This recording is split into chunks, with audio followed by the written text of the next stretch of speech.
if you still have one.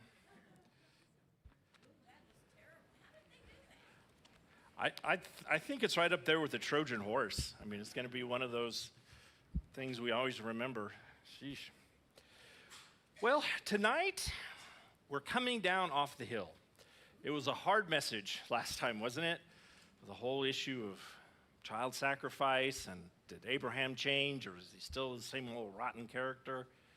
And so, in some ways, the next two stories are going to shock us by how kind of boring they are, but they are a reflection of the Bronze Age civilization that Abraham is involved in. The first is his negotiations to buy land. So we're going to get the ups and downs of that. Has anybody ever haggled like in Mexico before? Or it's an art form. It really is, and you'll see Abraham in the middle of it. I think Egyptians are probably the best hagglers I've ever seen, and I've seen them in Mexico. They're pretty incredible, and I've seen them in other Arab countries. But something about the Egyptians, they'll sell you junk that you didn't even know you needed. But Abraham is going to come from that culture, and we've already seen him do a lot of negotiating with God. So there's no qualms with him negotiating with others. So we'll pick up in chapter 23. And we begin on kind of a sad note. Chapter 23, verse 1. When Sarah was 127 years old. And it just sounds incredible. Part of that is they're reflecting on the idea that, as crazy as it has been, Abraham and Sarah have lived a good life. They've lived a long life. One of the ways in Genesis they show the righteousness of a person is the length of their years. If you die young, they think you're no good. Now, that's just their culture. I don't think that's God, but they're reflecting on it. Always, we get the question, do their years mean the same as our years? And the answer is yes. Our conception of 12 months and all that actually comes from them. So our calendars came from them. So Moses is saying 127-year-old. So I've never seen a 127-year-old person. But once you get to 100, does it matter? But she died at Kiriath Arba, now called Hebron. We say Hebron, in the land of Canaan. There Abraham mourned and wept for her. And so through it all, theirs was a bumpy marriage, but I think he really loved her. The fact that he's mourning and weeping, and I think vice versa. I think she really loved him. And it's good to see marriages last. We don't always see that so much nowadays. But now comes the difficult issue of how to bury her, remember her. Then leaving her body, he said to the Hittite elders, "Here I am, a stranger and a foreigner among you. Please sell me a piece of land so I can give my wife a proper burial." So we have to stop and wonder for a second, how do you suppose Abraham is going to bury her?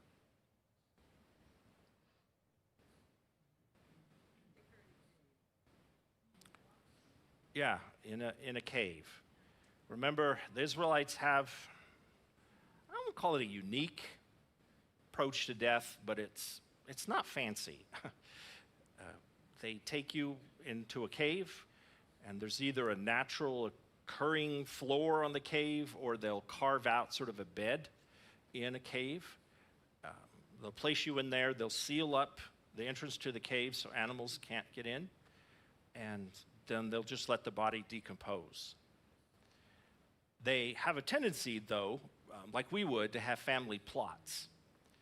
So once one family member is buried there, they expect to come back, move the rocks, go in, remove the bones, the body, all that's left of the body. They'll place him someplace else in the cave, and then they'll place the next person that died. Now, it's interesting. Was Jesus buried that way? Yeah, he was. Now, that tomb was a little bit different. Do you remember why? When they went to bury, the owner was Joseph of Arimathea. Remember that? And what did he say about the tomb? Never been used. So there's no other bones or anything in there. Jesus would have been the first. So it's really amazing that their practice continued for that. I mean, what are we talking? About 1400 BC to the first century. So that's 1500 years. Jews today obviously do not bury like this.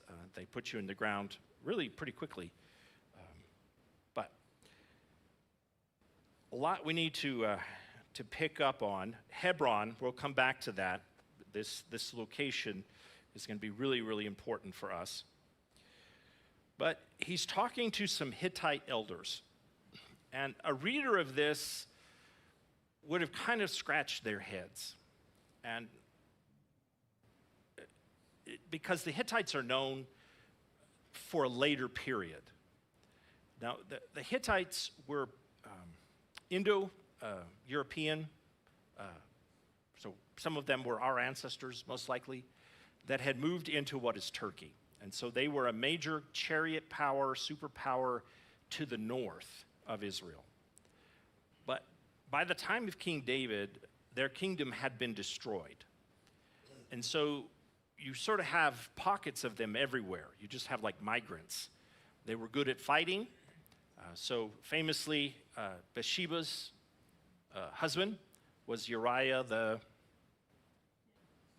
Hittite. So he was sort of a mercenary for hire that had left his wherever, and he had come down. But all that is very, very much in the future. And so it's a little strange here to have these Hittites mentioned. I don't know, it's maybe like saying, we fought the Japanese in World War I. Really? That's probably World War II, right? We didn't really fight the Japanese. They were actually on our side, and they were helping fight the Germans, but World War I, so it's a bit like that. It sort of trips us up. Now, looking at what the rabbi said, and we have to be careful here, because the words that we use don't always match the words that they use. For example, the Jews in the first century will call Romans the same word that they call Greeks,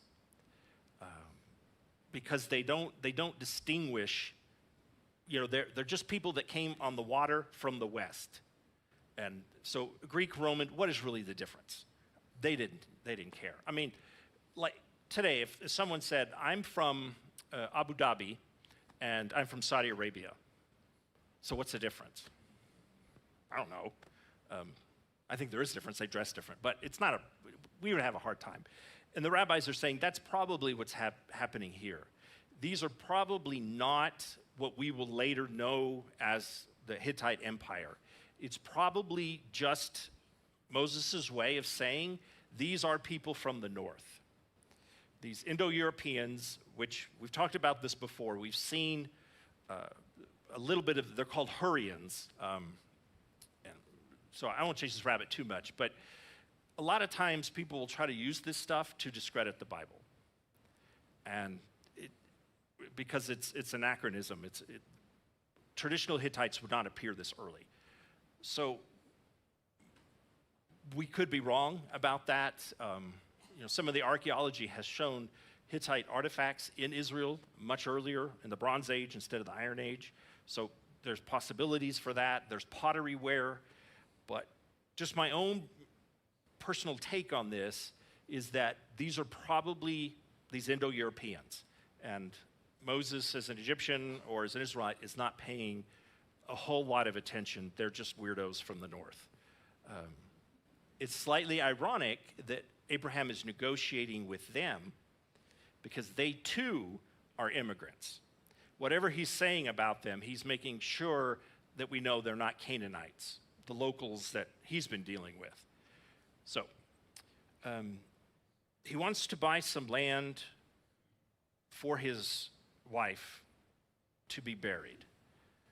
Now, part of this negotiation tonight is what they're not saying. What is he really asking for? He wants to buy land and what?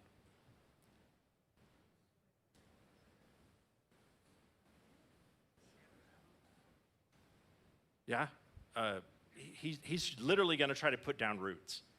That he's going to bury his family there. This cave is going to be their cave from now on, forever.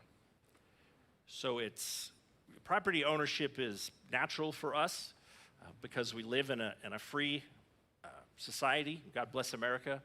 But property ownership, like even today in Europe, it's very difficult. Middle East, forget it. You've got generations that claim the same house. It's very difficult. And what's the first thing he said to the Hittites? Yep. I'm a stranger and a foreigner. And pretty much any sort of local law code that you would look at, especially amongst the Canaanites, is that foreigners cannot own land. Part of that is because the arable land in Israel is limited. You'll still see a lot of ancient terraces where on these slopes they sort of build out places where they have a little extra flat farmland. But the rain is not always predictable, and there's not just a whole lot of flat land to farm. So it's a very valuable commodity. And the last thing you want to do is sell it to a foreigner, because it gives them a stake in your country. And he's asking a lot.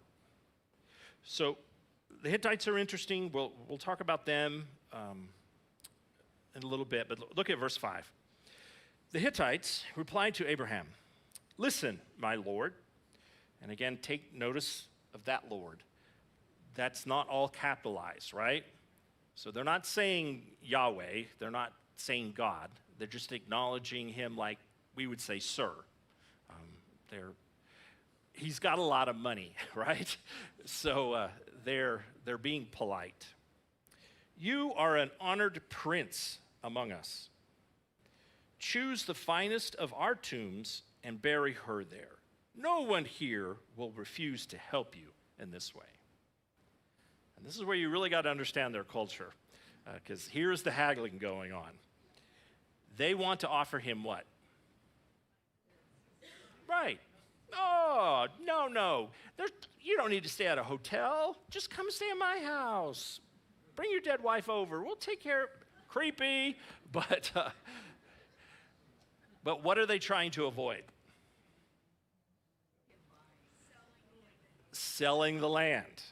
They don't want to give up ownership. It's one thing if we include you in our stuff, but to turn this over to you is asking a lot. Now, we can take maybe a quick snapshot and realize Abraham's doing pretty well, isn't he? He's not offering his daughters, he doesn't have any daughters, but he's not wimping out. He's being upfront. He's dealing with them sort of as a one-on-one. He has to be a little fearful. He's got a lot of wealth. He's got some martial power behind him, but he couldn't face down a city. Well, maybe with God's help he could, but he's still trying to negotiate from a position of power. Very much the Middle Eastern way to give you praise. You're a prince, you're so wonderful, let me be gracious to you. Verse 7, then Abraham bowed low before the Hittites. And so here this obsequiousness continues. He's actually this old patriarch, but he's bowing, he's acknowledging that you're great, you're wonderful. Since you are willing to help me in this way, be so kind as to ask Ephron, son of Zohar, to let me buy his cave at Machpelah. So he does an interesting sort of judo move here. He says, oh, well, you really do want to show me respect. Oh, well, good. Let me show you how you do it. And then he sort of lays out the address that he's wanted, right? I don't want to take my beautiful wife and throw her in your dump. I've picked out the address and the cave. One of the features that I hope we get to see someday when we go to Israel is that the Judean mountains are really special in terms of their geology. So you have a lot of limestone in the Judean mountains, much like the Austin area. And so the rain will come and hit the mountains, and like rain tends to do, once it hits the mountains, it drops it. And generally, the rain is quickly absorbed because of this limestone, and it'll move through the mountains, creating all sorts of caves. So, David's hiding in them. They create water tunnels. Israel is lousy with caves. But it will go down to a lower level of clay. And once it hits that clay layer, it spreads out, and that's why you have so many springs in Israel. They seem to come out of nowhere, but they're coming out of the mountain. And it's gone through all this limestone, and so what does that do to the water? Cleans it. It's pretty clear and great water. You can drink the tap water in Israel. I mean, it's just like it is in the United States. I don't, just because I'm there for short amounts of time, and who knows, but it's, in the ancient world, it would have been seen as something really, really special. So, not to spend too much time on this, who do you suppose this Ephron, son of Zohar, is?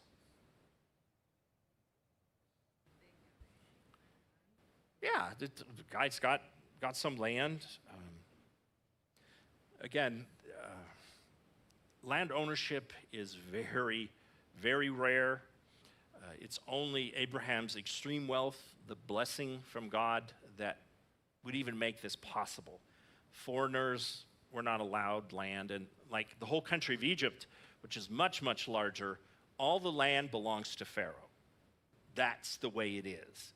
Now, he may let you live on it and farm it and build it and take care of it, but you got to pay him hefty every time you have a harvest. So it's the way most of the ancient world is. The king has got it all, and you don't have much. So Abraham's trying to break into this. We presume by the context here that this Ephron, son of Zohar, is a Hittite, but his name is Semitic. And hopefully this will start to make sense after we've moved a good ways in Genesis. You can start picking out nationalities by their names. But Ephron, son of Zohar, is very Semitic.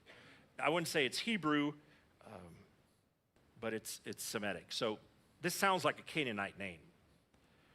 So again, we don't understand this setup here, that there's Hittite elders.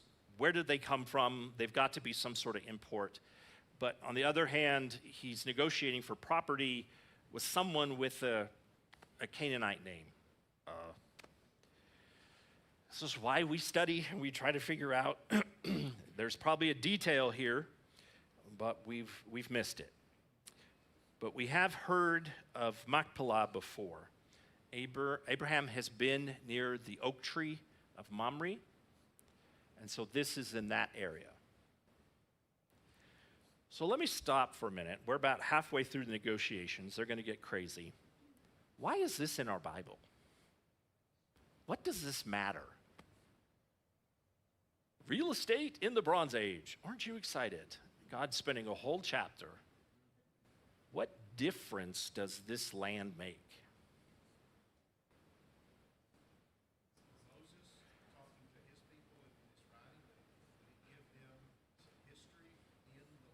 Yes.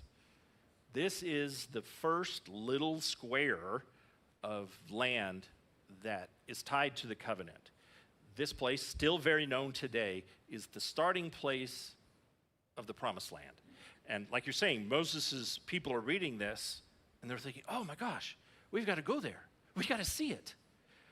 Because for them, El, and realize what we've talked about, they've learned that this El is very different. And Moses is, this El is Yahweh. He has given us this land. Now, one of the ways we always have to check ourselves is because we're Gentiles. And Gentiles, we have a way, a desire to spiritualize things. And it's just part of Western culture. We picked up from the Greeks and the Romans. You know, we have this sense that physical things aren't great because it'll turn to dust and they can't make you happy. It's all a spiritual thing. Well, the Bible goes about halfway there with us, not all the way. A lot of times, physical things are very important. You have to physically do things if you love. You can't just think in your head, I love you, honey, but you go ahead and clean the kitchen and do the dishes and the laundry. I'm going to sit here and love you. You know, and a Hebrew would be like, no. If you love me, you're going to help me. So for them, the covenant had to translate into something real. It's translated into Isaac, a real person. We can see him and touch him and feel him. And it's got to touch the land. God would not have kept his side of the bargain if he just said, one day you'll go to heaven. They wanted physical land. And one of the biggest differences when I talk to Israelis today about their faith and our faith is that for them, the land is in a sense a monument to God's love. What makes them different from all other people is that they can physically say, this is what God gave us. It's here, it's real. And as Christians, I don't know. Does anybody have land that they love that much? I mean, we're sort of changing as a society. But yeah, I mean, Tom, you do. How long has that land been? 121 years. Yeah. And, you know, in ancient terms, that's just an afternoon nap. I mean, but land that has been in your family for 1,000 generations, they take it very, very seriously. So that's why it's here. And I don't know if this is the best way to do it, but I'm going to try. So, question.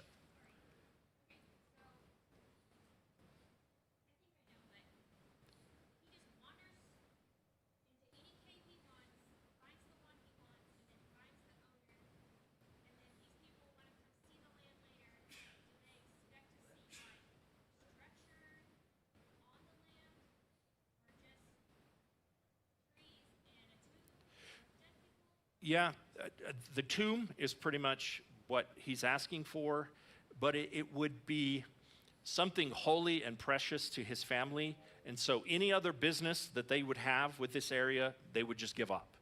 It's his. He's still going to wander around and do his tents.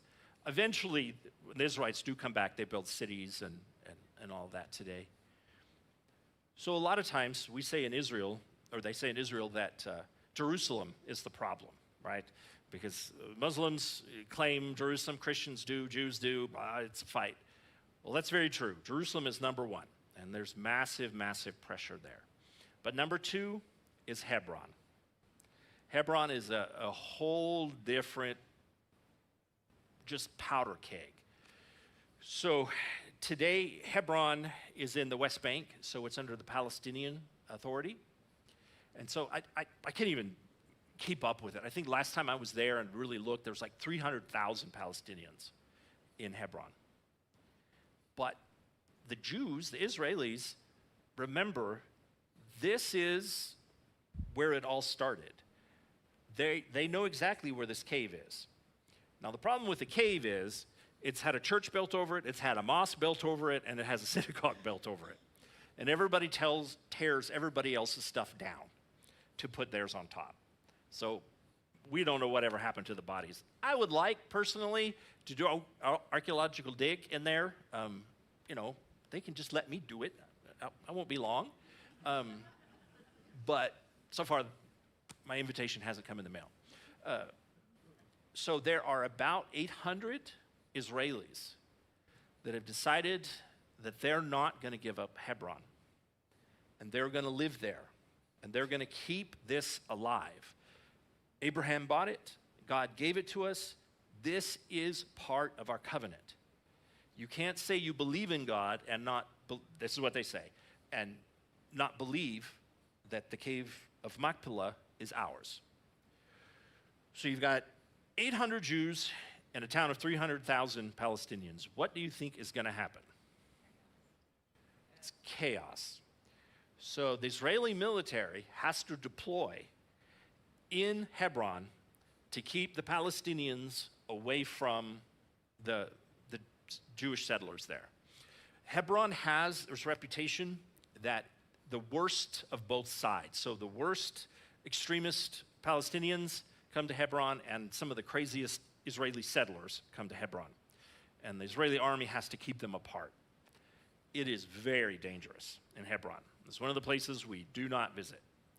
So let me show you just a quick little video montage. This was done by I-24, which is the largest news service in Israel. So this is modern-day Hebron. If you've heard about the Israeli-Palestinian conflict, you've probably heard that Jerusalem is the center of the conflict, but there's another city known for being even more intense for Jews and Arabs. This is Hebron, home to 250,000 Palestinians and 800 Jews. A city divided into two areas. Over there, H1, and right here, H2, that were mutually agreed on by Palestinians and Israelis as part of the Hebron Protocols in 1997. H1 is under full Palestinian civil and military control. H2, 20% of Hebron, is under Israeli military control and only 3% inhabited by Jews. Hebron is also home to the Cave of the Patriarchs, where the forefathers of Judaism, Christianity, and Islam are believed to be buried. And it's also the second holiest site in the Jewish faith. Today it's divided into a synagogue on one side and a mosque on the other, following numerous incidents of violence between Arabs and Jews, with both sides committing awful acts of terror. Sadly, there are many divisions in Hebron due to violence. Jews and non-Muslims aren't permitted to visit the Cave of the Patriarchs on certain days of the week, and Muslims are forbidden on some of the days which Jews are permitted. Jews are also forbidden from entering H1 due to dozens of terror attacks against Jews by Palestinians from Hebron. And Arabs have been restricted from El Shuhada Street following in a shocking attack in which a Jewish terrorist shot 29 Muslim worshippers and injured 125 in the Cave of the Patriarchs. These streets opened up temporarily to Palestinians following the Hebron Protocol, until the violence on the Palestinian side in the Second Intifada triggered a shutdown again. So why are the restrictions in Hebron so intense, unlike anywhere else in Israel or the West Bank? Because Hebron is known for having the worst extremists on both sides. Extremist minority, but very dominant. Meaning that preventing violence is a top priority for the leaders of both sides, and here is why. Tens of thousands of Palestinians from Hebron work in Israel every day. Of the 87,000 Palestinians who work in Israel, thousands are from Hebron. Hebron also accounts for 40% of Palestinian GDP and 1/3 of all Palestinians' exports. Meaning if there is a rise in terrorism and a reduction in permits and in exports due to a war, Hebron suffers directly. This occurred in 2015 with a wave of 9 terror attacks in 13 days committed by Palestinians from Hebron. And Hebron is even known for being a stronghold for the terrorist organization Hamas. The reality is, innocent people on both sides are harmed when terrorism occurs. The final status of Hebron will have to be decided by the leaders of both sides. But by reducing violence and enhancing economic opportunities, Israelis and Palestinians may be able to find a way forward in this hotly contested historical city. So that's probably good. So I thought they did a really balanced, kind of fair showing both sides. You know, the vast majority of the Palestinians just want a good job and have a good place to work, and so they need to go into Israel for that. And luckily, in all the 11 months now we've had of incredible violence in Israel, Hebron has been quiet, which is nice, but maybe they're saving the worst for last, something. But it's eerie if Abraham could have seen this. He would have had no, or maybe he would understand this. But he was putting down roots, and you have people fighting over the roots. I personally think it's a pretty good solution. Have a mosque next to a synagogue. Let both sides visit instead of just one pushing the other out and fighting. And Israel is good about that. They always give the Muslims and Christians access to whatever holy sites they have. So the Hittites should have charged a lot more for this cave. They had location.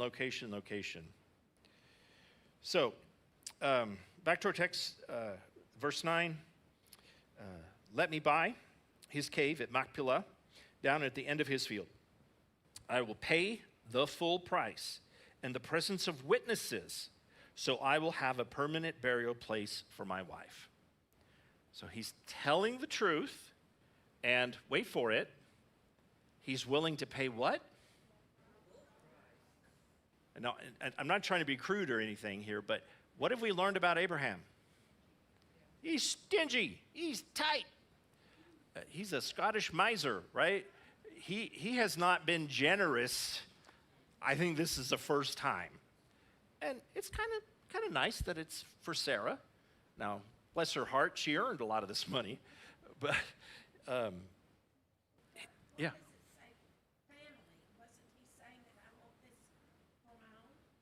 Yeah. He's going to be buried there. Isaac will be buried there. I mean, they really do pile in there. And so that's why today they call it the Cave of the Patriarchs, because there were several generations buried in there. And that's why I'd like to dig archaeologically, is we have a good idea what that would look like. But who knows if it's there? Because relic hunters, since the Crusades, have been taking things and bringing them to the West and saying, this is Abraham's elbow. Oh, wow, okay. So, but still, it would be interesting to dig in that cave. And the cave, there's a cave still there. Like I said, there's a mosque that's part of it, and then a synagogue is part of it. And there's actually, he left it out, there's a church there too. So, yeah. So I'm not saying it ties together, but when I read that term, pay the full price, I just jump right up because Jesus paid the full price. Right, yeah. It's the same phrase. And it's not something that ever do in negotiations, right?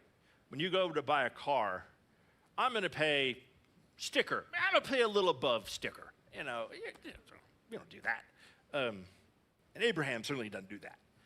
But what's the provision he attaches this to? What guarantee does he want? Witnesses. Absolutely. This is the catch, right? People will make you all sorts of deals. In Juarez, very famously, I bought land from people that didn't own it because I was that smart. Embarrassing, I grew up in El Paso. I thought I understood it. They have they call them colonias, like colonies, but they're like large homeless camps. And so around the city of Juarez, they're like dumps, and people live in them. And so there was one called Acuna that the church I was at was really involved in, and we're trying to set up a school, basic health care. I mean, give these kids something. And we had to own the land in order to buy, but we had to buy some land. So I negotiated with this guy, and I was actually in church one morning talking about this is land the church is going to buy. We're going to put up a school and all this. And it happened to be that the guy in the service listening to me actually owned the land. It had been his father's, and the squatters had come in, and he couldn't push them out. And so the squatters were the ones trying to sell it to me, and here this church member actually owned it. That's when I learned a little bit about international business. It's like, I don't know who I'm supposed to pay, but I'm not paying anybody. So it did eventually get worked out, but creepy story.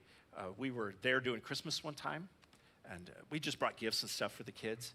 And these brand new Ford F-150s, 4 of them, drove up, and they had all this stuff in the back of their trucks, blankets and sort of their own little Christmas drive. And I was like, well, that's weird. Is there another church out here? And it was the drug lord. And he was just reminding all the little people in the colonias that who really was in charge. Wasn't the gringos. So, yeah, you learn a lot. But we helped a lot of kids. Yeah.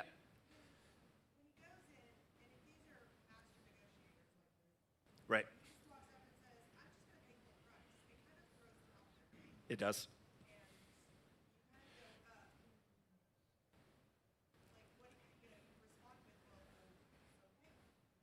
But the witnesses is what catches them, right? Because then it's as close as sort of a contract they're going to get in this negotiation. And so here we go. Suddenly Ephron is there. Well, that's nice. He was sitting there among the others, and he answered Abram as the others listened, speaking publicly before all the Hittite elders of the town. So we've got it on the record. No, my lord, he said to Abraham, please listen to me. I will give you the field and the cave here in the presence of my people. I give it to you. Go and bury your dead.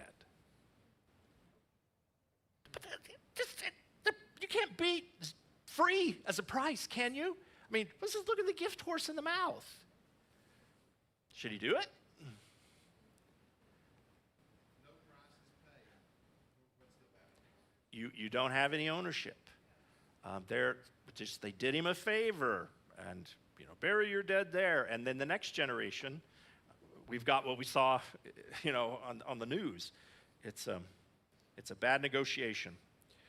So Abraham, and please, let's celebrate. He has changed a little bit. He's not a perfect guy. Certainly would not ever let him babysit my dog, but he's changed.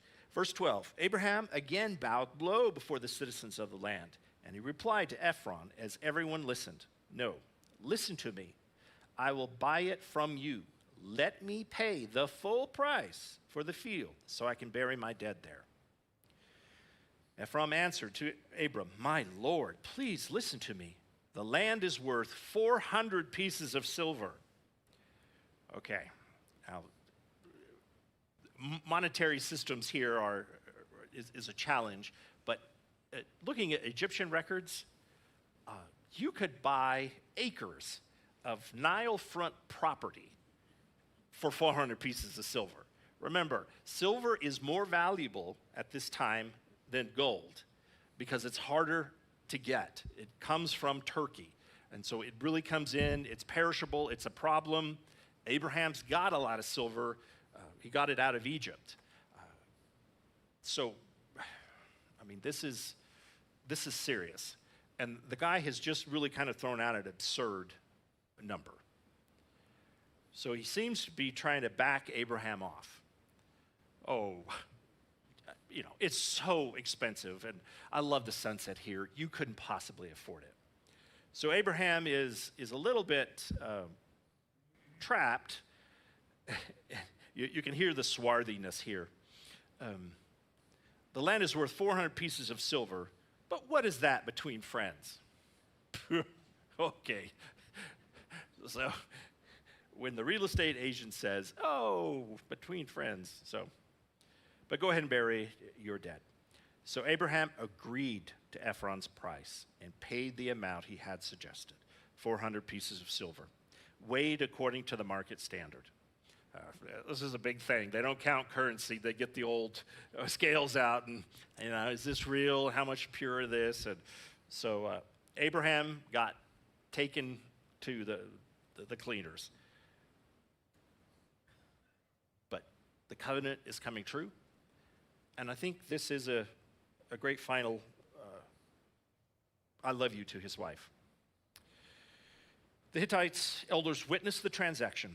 So Abraham bought the plot of land that belonged to Ephron at Machpelah near Mamre. So that's what I talked about earlier. There was an oak tree there. That's one of the ways they market trees up there are going to be pretty scarce. This included the field itself, the cave that was in it, and all the surrounding trees. So, not so different maybe. You should have got the mineral rights.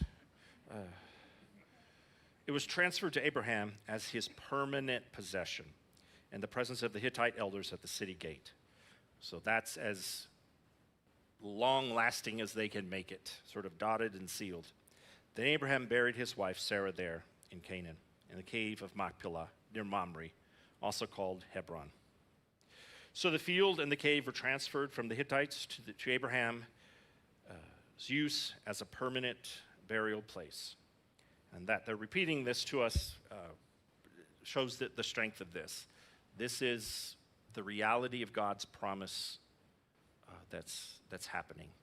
And part of me thinks land is part of covenant, as much as that's not an issue for us.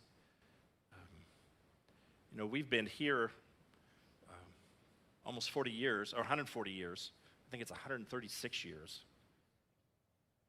But we could have a church somewhere else if we had to, couldn't we? I mean, there's a lot of memory, and we love this place, but it's not deeded to us by God. This is different. That cave does belong to Abraham and his descendants. So people ask, how do you know the Bible's true? How do you know that all this wasn't just made up?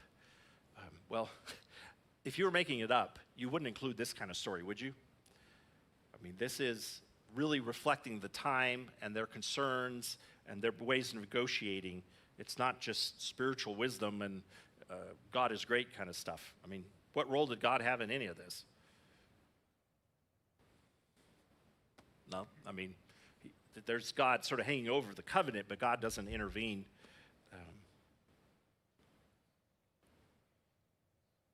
So we'll look. Are we okay? Question? Yeah.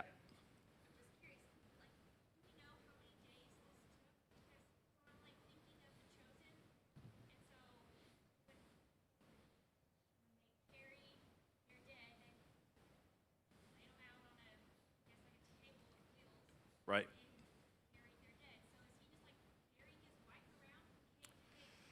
No, yeah, it had to be pretty quick. They want to get that body in the ground as fast as they can, because they don't practice any form of embalming or mummification. Yeah, she was probably in a tent or something like that with the animals. Yeah. But we also have to appreciate how much we have changed in regards to death. I mean, it wasn't too terribly long ago that our great-grandparents were burying, or would bring the deceased on the kitchen table. Remember that? And get them ready for the funeral. Instead of up in the living room for everybody to come on. Yeah. But depending on who you talk to, some Jews try to get the body in the ground by sunset of the day they die, and some will take 3 days. It's sort of debated. In fact, Muslims are very quick about it too. They don't embalm, often bury you on a carpet.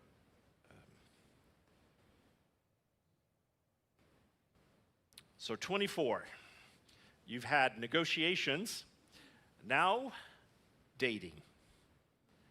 We're going to find a wife for Isaac. Now, one of the things I sort of skipped over, so it was 127 years when Sarah died. She dies before Isaac gets married, and Isaac is 40. What do you do when you can't get your son to get married? Yeah. So Abraham is not going to go down to the Hittites again and say, hey, I need a wife for my son. They're part of their tribal culture. They're not going to do it. He's not going to go to the Canaanites for obvious reasons. They've messed with the Egyptians a little bit, but they don't want any part of the Canaanites. They don't want any part of the Hittites. So, what does Abraham have to do? Find a cousin. Ship a girl in from the old country, right? He needs to go back to Ur, back to other areas where there's Amorites and Semites of his clan, of his tribe. So we always joke that only amongst Jews is a family reunion a dating opportunity because it's a cousin. Yeah. You know, they say that, but when I was pastoring in Tennessee, I actually did a wedding where nobody had to change their name. Think about that for a minute. She had the last name that he did. Now, it was distant relations and all of that, but it took me a minute looking at the license. Huh? So, we can't throw stones. So 24, Abraham was now very old, and the Lord had blessed him in every way. One day, Abraham said to his oldest servant, the man in charge of his household, so again, he's got a butler. He's pretty rich. Take an oath by putting your hand under your thigh, or under my thigh. What does that mean? Yeah, what does that mean? So again, very different culture. So that part of his body that's most valuable to him, that is his virility, it literally, you know, based on the family jewels, that's where they'll make oath. It's, yeah. When was it that the sandal was so remember they used to have a sandal that was involved in trading a sandal? Wait, say that again? I was trying to think of the Bible where it talked about the sandal. Yeah, it's a big cultural thing too. You have to remove your sandals in the presence of God. Like in Egypt, the social superior will always have the sandal. So if you ever look at Egyptian art, look at who's wearing shoes. It's either a god or Pharaoh. The only time you see Pharaoh without sandals is when he's standing in front of a god. So they just have real cultural thing. And you still see it today. One of the worst insults you can do to an Arab is to hit them with the bottom of your shoe. That it's just, and they really don't like this either, because you show the bottom of your foot. So remember when they were throwing shoes at President Bush? It's a deep, deep insult. So we'll talk about feet another night. But yeah, sandals are important. So Abraham, very old, wants this very important oath. Verse 3, swear by the Lord. So swear by Yahweh, the El of heaven and earth, that you will not allow my son to marry one of these local Canaanite women. So what's wrong with the Canaanite women? Yeah. Now, they're the same race as Abraham and gang, but their religion is very different. These are the baby killers. They practice prostitution. You can imagine Isaac out with the men and the flocks running across some Canaanite woman that's doing her duty at one of their shrines, and suddenly we're getting married. So Abraham does not want that. Then the servant asked, but what if I can't find a young woman who is willing to travel so far from home? So he knows, man, I gotta get on a plane and go back to the old country. I mean, remember, it's very hard to travel in the ancient world, very dangerous. Should I then take Isaac there to live among your relatives in the land you came from? So the servant, he's trying to be faithful, but it's like, Abraham, we don't have any of your other family. Lot and those girls, but that's not good. Abraham is insistent. No. Abraham responded, be careful never to take my son there. For the Lord, the God of heaven, who took me from my father's house and my native land, solemnly promised to give this land to my descendants. He will send his angel ahead of you, and he will see to it that you will find a wife there for my son. If she is unwilling to come back with you, then you are free from this oath of mine. But under no circumstances are you to take my son there." So he wants Isaac to keep the covenant. He really believes this land will become theirs, and their drama, the drama of Scripture, is going to unfold in Israel, in Canaan. It's not going to be back in Haran. It's not going to be in Egypt. Moses' hearers would have sort of picked up on that. The covenant is tied to the land. So the servant took an oath by putting his hand under the thigh of his master. "Ugh," he said. No.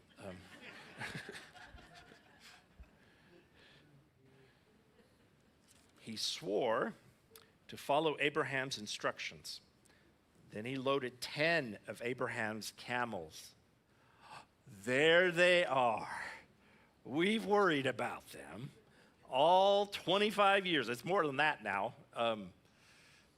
Yeah, he has the Lear jet sitting out in the backyard. So the servant's like, "Yeah, make me go to Iran. I'm taking the Cadillac, I'm taking the nice car. You're going to get me killed." So loads up 10 camels. This would be a significant caravan. He takes all kinds of expensive gifts from his master, and he traveled to distant Aram Naharaim, which is in northern Syria. There he went to the town where Abraham's brother Nahor had settled. And so some of this had been foreshadowed to us about the birth of Rebekah. So these are the family members that stayed behind. Has God had any relationship with this side of the family? No. He's only ever spoken in this scenario to Abraham. And so they don't know the first thing. Crazy Abraham wandered off. Again, sort of like our relatives. They left, somewhere in the deep South, Alabama, and went to Texas, and we never heard from them again. You just wonder, did they make it? Did the Comanches get them? What happened? So these Amorites, these early Semites, had settled in a lot of different areas. But apparently Abraham's brother had still stayed in that launching area of northern Syria. This is near Haran. He made the camels kneel beside the well just outside the town. Why did he do that? Absolutely. He's driving around the neighborhood in the Maserati just to get everybody's attention. Beep, beep. Who just came to town? Remember, camels, we've had them here in our church. They're horrible and they stink and they're difficult.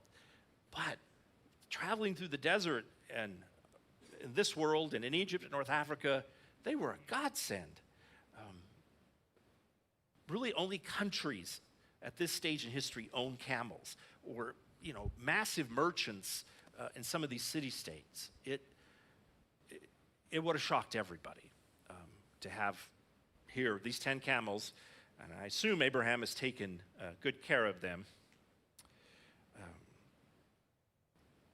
So it was evening, and the women were coming out to draw water. "O Lord, God of my master Abraham," he prayed. Now that's interesting. Again, Moses is wanting his audience to really understand we're not a bunch of El worshipers.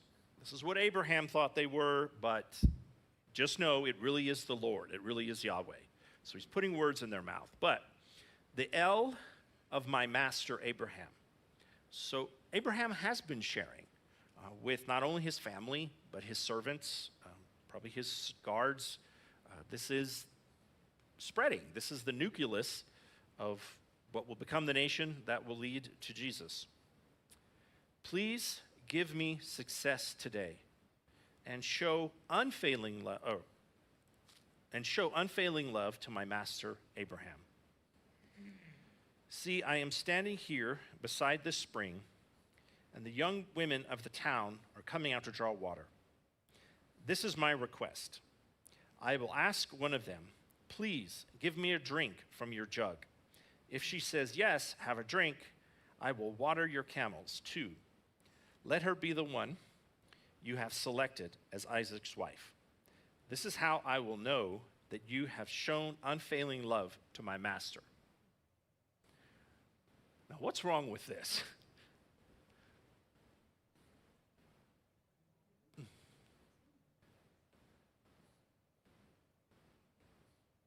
Has God ever talked to this guy before? No. Can you imagine heaven saying, "Who is this? How'd you get this number?" You know, And why does he say God of my master? So he's not really a believer? Abraham's God would be sort of the God of their family. So, no, God, gods don't care about servants. Are you kidding? They care about the patriarch, the one in charge with all the money. But didn't he circumcise everybody so then everybody gets saved? Yeah, so they're committed to this relationship. But it would have struck them as